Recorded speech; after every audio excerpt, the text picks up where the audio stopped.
ko na lang na mahal ko to.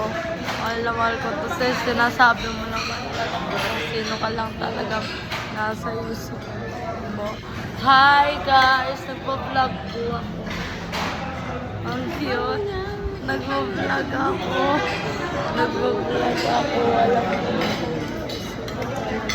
Nasa isip ko. Nasabi mo ako. Ito.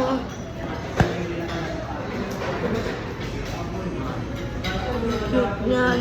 Si Choi Min. Kasi bakit mo. Alam ko naman yung binablog. Sana all ginagawa ng lahat. Mahal na mahal ko yun. Yung ulo niya. Pahingi din ako, may pahingi din ako. Lalo ko buwan na. Wait lang. Yung lugar sa ano na to.